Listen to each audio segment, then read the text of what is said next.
Alrighty. Mama Cat, what'd you do? Okay. You remember how long that this right here is? I had recorded something that went way over. So I got probably about this much in the recording. So I'm gonna put it back up and I'm gonna finish this off. Alright.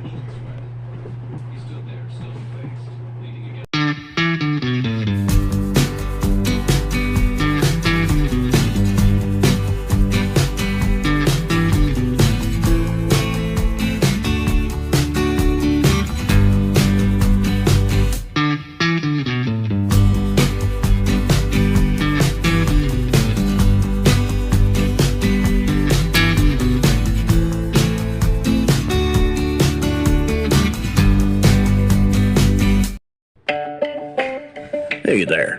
Thanks for tuning in. You ready for another episode of my Bigfoot sighting? All right then, let's do this. My first Bigfoot sighting was at a very young age, about 10 years old, and we'd been staying at some family of mine down in Brown County, Indiana, and it was, I'm going to say probably around the middle of summer, because everything was pretty greened up and all this. Nice warm weather and being kids. It was me and my cousin, some friends of his there in a little area that they lived in.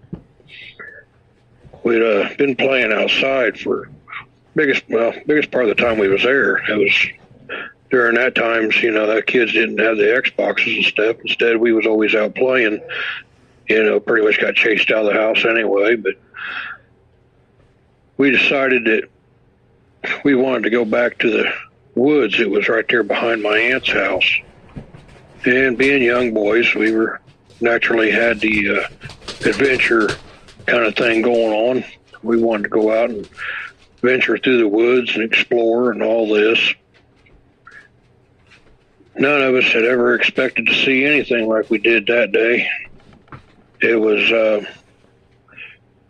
something that a lot of people have looked at me like, how could such a young kid remember something like this? But anytime you have anything that really stands out, I guess, I'm not really liking the word too much, but I can't think of any other word for it, but traumatizes you, it'll stand to you. It'll hang on to you for forever.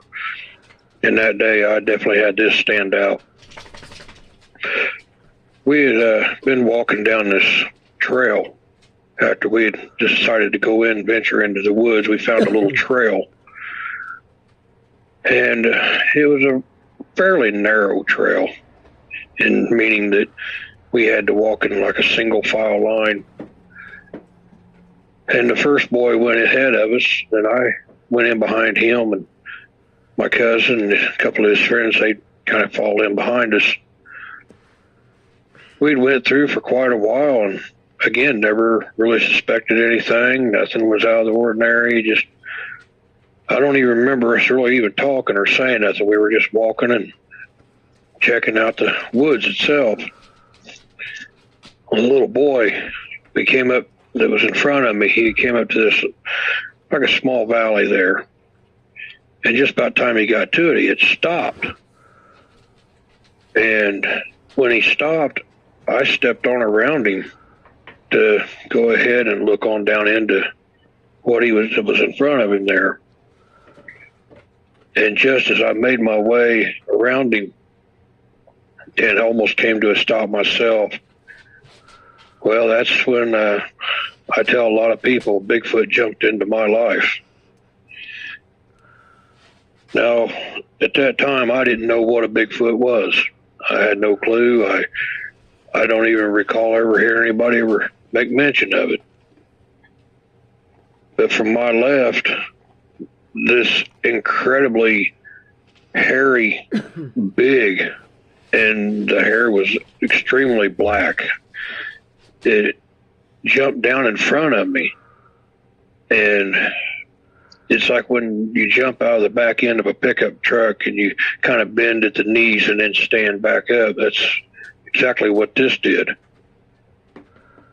I didn't look up, like looking up at its face or anything. But I was just in shock. I didn't know what this was. I felt it when it hit the ground. I felt that thud. And then I felt the wind off of it as it stood up. It tore on off to my right. It never made any sounds, never had any kind of odors that I remember or anything. But I do know that day I learned about Bigfoot, and I learned about it in a manner that I really don't know how to say it besides it jumped into my life. And ever since then, I've had Bigfoot in and out of my life over a great deal of years. I'm 53 now, and this has been the better part of 40 years that I've had this amazing being, and everything from sightings to encounters, just some amazing encounters. Getting back to the story of the first time, like I say, I remember just seeing that hair and it running off. We left out of there very quickly and went back home, told our parents, and they fair warned us to stay out of the woods, which at that time wasn't a problem because I think all of us are still shaking pretty good from what we just seen. But I let it go for a long time, never really spoke of it or said anything. Just kind of went on about my life. And it was after I got into the Army and ended up down at Fort Stewart, Georgia. We were out on some night maneuvers. And the guns, I was in an artillery unit, and our guns had went silent for the night.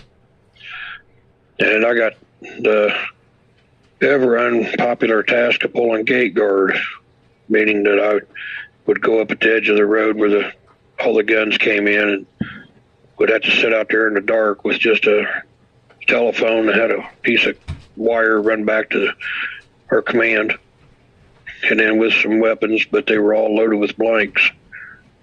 And I had one buddy with me. We had sat out there in this foxhole, and it was extremely quiet. And I remember looking down that old gravel road, seeing them big old tall Georgia pines and them big dark silhouettes in that full moon. It was beautiful that night, real peaceful. Well, that's when Bigfoot decided to make his debut again. We got to hearing something walking, very heavy. It was definitely on 2 feet. And the time in between the steps let me know that whatever this was fairly large. My buddy had no idea what it was. And at first I wasn't for sure, but then that day down there in Brown County came back. And it stood out to me. I think we're getting ready to see another one. Well, it made its way up the side of on the opposite side of the gravel road. And I'm not for sure what happened. If it's seen us, it got wind of us. Not for sure. But it stopped immediately on just right across the road from us, probably not more than 20, 25 feet. And it stayed back just in the edge of the wood line there. You could hear it kind of move around a little bit. We sat there for quite a while, not sure what to do. You could hear it kind of move around a little bit. We sat there for quite a while, not sure what to do. Directly it turned, away it went. Well, after we finally got our heart rates back down and got ourselves collected, we was trying to decide whether we should say anything or not. Now, if anybody that's ever spent time in service knows that when you come across anything really bizarre like that, it's better just not to say anything at all. Just let it go. And again, I done the same thing. I went back to not saying nothing for a great deal of years. Even after I got out of service, I never really told nobody. Then probably, 10 years, something like that ago. It's been a while. I ran across a buddy, made a new friend. He was a Marine. He's a veteran buddy. We went down to, of all places, back into Brown County, Indiana. And I'd been talking to him a little bit about, the two encounters that I'd had, the sighting and the encounter. And he kind of shrugged it off. He didn't really buy into it. Well, that night things changed. The very first time we went back on this property to camp out, things changed. It's when we had tree knocks that were incredibly loud and close. On this property, we had everything happen to us there. We had discovered tracks. We had a tree limb thrown at us one night up behind our tent as we standing by the campfire. We had a couple of young ones come into camp one night after we'd already crawled in our tent. You could hear them outside playing around with the coolers and stuff, and you could hear, it sounds so bizarre, but this is truly what happened. The young ones, when they're cutting up, if you will, they have a laughter, and it sounds just like human children laughing. It's the first time I'd ever heard that. Still not knowing what these are, not having any idea, and only having that one sighting at that time. Still wasn't for sure. I wanted to see one. Well, that wish got answered not too long after all that happened. I'd taken my wife down to the same spot. It was very early spring. Grass hadn't greened up yet or nothing. She wanted to walk out and see where we camped and I'd been telling her about all these encounters and stuff that'd been going on. We went out and she decided she wanted to walk down the hill behind the campsite there just to kind of look around and see what it was like. We got down at the bottom and we heard 3 really deep, sharp whistles. It was almost like an alert. Well, at first she didn't know what it was, and I had a real good idea right away. And she proceeded to ask me, what is that? I said, it's not a bird. I said, just stand still and start watching, start looking around. Well, she starts looking around, and then that's when she got my attention and said, what is this? About 20, 30 yards from us, there was one laying on the side of the hill. And it was just laying there, kind of on its side. It was taking its hand, laying the grass over, looking at us. This thing was amazing. It was just amazing to see this that close and out in the open.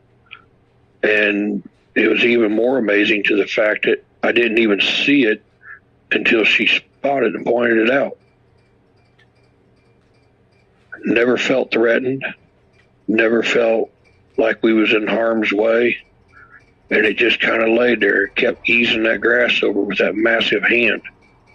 It was extremely coal black. Now that's the first time I got to really see one like that.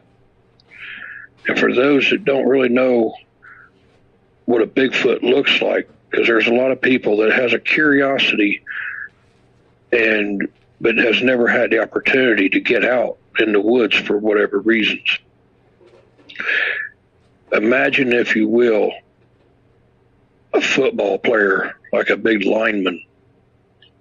Most of your linemen are very, very large individuals. Some of these Bigfoot will make linemen look like children. it's hard to really put into perspective just how tall and the stature of them, the muscular definition and everything is just absolutely amazing. They are very human-like. If you could imagine the fur not being there and just being the Bigfoot itself, it would look like a very powerful, strong, bodybuilder type human. Very thick, very muscular.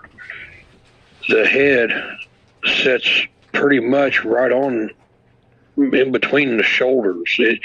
There's hardly any neck at all to them. But the mass, the thickness of their head and everything where it sits on their shoulder is just, it's really hard to put into words. Their hands are just like a human's hands. Their feet, everything. With couple of smaller differences in their feet.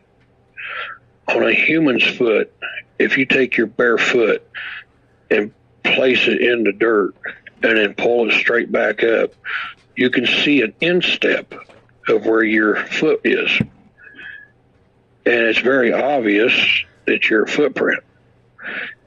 Now, when you find a footprint of a Squatch, it'll have the same toe definition and everything to some degree, obviously a lot larger. But the foot won't have so much of an instep. It's more of it's almost like a rectangle shape, if you will. It's more squared off. It's broader. It's more like a pad, like a elephant's foot. On the bottom of an elephant's foot, it's more like a pad. That's what these look like, except about midways, you'll be able to see the midtarsal break, where the foot actually kind of bends. Outside of that, these are so human-like. It's hard to imagine that they've been in hiding for so long and not really been seen more often, because how much they seem to be so curious. You would think that they'd be more out and you'd be able to see them more, but for whatever reasons, they're very reclusive. They don't like to be out too much, be seen. But we watched this amazing being for probably 15, 20 minutes. And we proceeded to ease away from it and go back up the way we came. It had gotten up and made its way up the hill from us, and it went probably 25, 30 feet up the hill straight from where it was at. And it got behind a tree and was holding the tree and was leaning over to the side looking out at us. A lot of people call that tree peeking, because they're peeking around the tree. Naturally, my wife is totally blown away. Just could not believe her first time out ever doing anything like that, and then she gets a Class A sighting like this. A lot of people's asked me, well, wasn't you afraid? Wasn't you worried? For some reason, I wasn't. I really wasn't. I was more amazed and more happy to see these. Now, I've had times where I go to a place right there in Brown County again. And Brown County, for me, it just seems to be drawn there.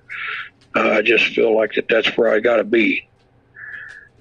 But I go down there to a spot, and I've had them come right up to my truck where I'm camping. I had one incident where it was amazing. I had been out in the woods by myself that night and was on my parabolic and was listening. And I got to listening to them. They were out there moving around, but wasn't really overly active at night. So after several hours, I was getting tired, decided to go back to my truck and call it a night, crawl in a sleeping bag, and get up the next day and go out and do some daytime looking. I got back to my truck, throw the sleeping bag out in the back end, closed the lid down on the topper, laid down, and wasn't just a minute or so, I got this strange feeling I need to get up and look. I need to wake up. I need to look. I wasn't asleep. I just need to open my eyes and I need to look. I got that feeling. I don't know why. And when I did, I raised my head up slightly and looked straight out the back of the truck. And there he was. Massive. 4 foot or better at the shoulders. Standing there, bent down and looking in the back end of my truck at me. Beautiful. Power, I mean, you could just see that the power, just the size, never felt threatened, never felt like anything was going to happen. I don't know why. But I proceeded to raise on up because I had to get a better look. And when I did, he stood upright. I couldn't tell you how tall he was because I couldn't see. I was trying to get out of that sleeping bag, and that thing had me hung up. But I could see him when he turned to the side and just walked away. Now, I've had people ask me about some of these encounters and these sightings. And ask me, don't I have any kind of feeling of being scared, worried, concerned, or anything like that.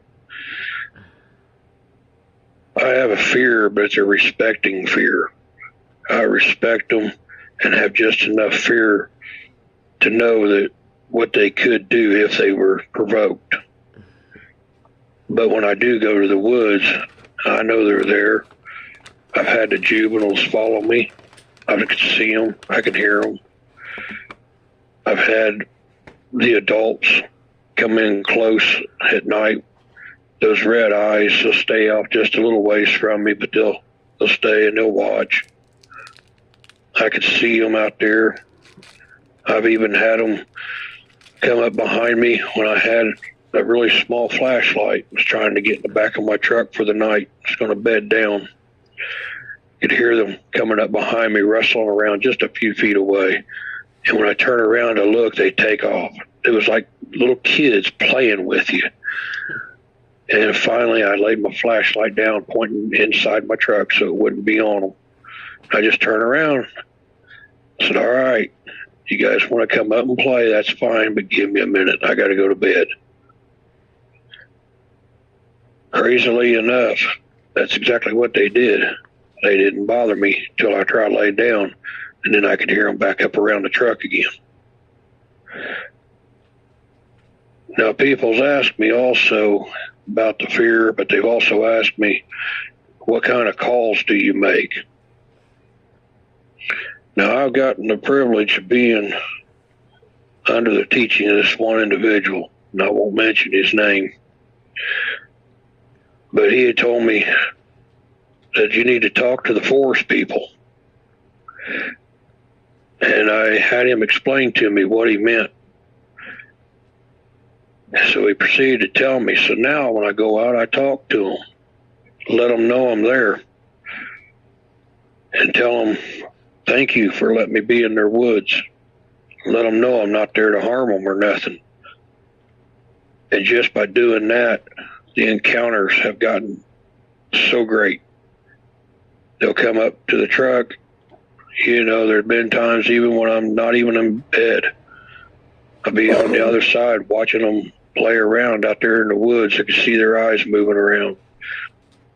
Turn around, there'll be one of them up beside my truck.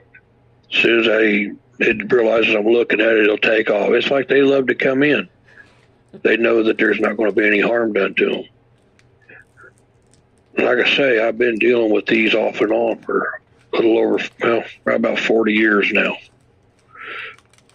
I've learned a great deal that you don't go out there expecting them to be the warm, fuzzy, cuddly kind of things you can just go out there and be friends with. You go out and you show respect, treat them with respect.